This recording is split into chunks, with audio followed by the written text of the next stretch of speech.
2026లో ముందుండాలంటే EAS skills తప్పనిసరి. ఏఐని కేవలం వాడటం కాదు, దాన్ని ఎలా నియంత్రించాలో కూడా నేర్చుకోవాలి. మొదటి ప్రాంప్ట్ ఇంజనీరింగ్. మీరు ఎలా ప్రాంప్ట్ ఇస్తారో అలాగే అవుట్పుట్ వస్తుంది, కాబట్టి సరైన ప్రాంప్ట్ ఇస్తే మంచి ఫలితం వస్తుంది. తరువాత ఏఐ ఏజెంట్స్. ఇవి కేవలం సమాధానాలు ఇవ్వడం కాదు, పూర్తిగా పనులను పూర్తి చేస్తాయి. ఉదాహరణకు research, emails, reports. Workflow automation ద్వారా మళ్ళీ చేసే పనులను ఆటోమేట్ చేసి సమయం ఆదా చేసుకోవచ్చు. ఏజెంటిక్ ఏఐ అంటే థింక్, ప్లాన్, యాక్ట్ చేసే ఏఐ మనుషుల్లా పనిచేసే స్థాయికి చేరుకుంది. మల్టీమోడల్ ఏఐ ద్వారా టెక్స్ట్, ఇమేజ్, వాయిస్ అన్ని ఒకే సిస్టంలో క్రియేట్ చేయవచ్చు.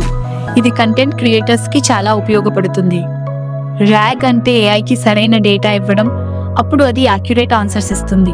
ఏఈఓ బై జీఈఓ అంటే భవిష్యత్తులో సర్చ్, గూగుల్ మాత్రమే కాదు, ఏఐలో కూడా మీ కంటెంట్ కనిపించాలి.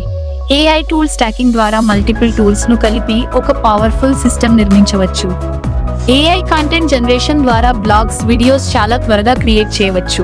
చివరగా ఎల్ఎల్ఎం మేనేజ్మెంట్. ఏఐని నియంత్రించడం, కాస్ట్ మరియు పర్ఫార్మెన్స్ ని మేనేజ్ చేయడం చాలా ముఖ్యమైన స్కిల్. మొత్తానికి ఏఐని వాడటం మాత్రమే కాదు, దాన్ని పూర్తిగా నేర్చుకుని మాస్టర్ చేయాలి.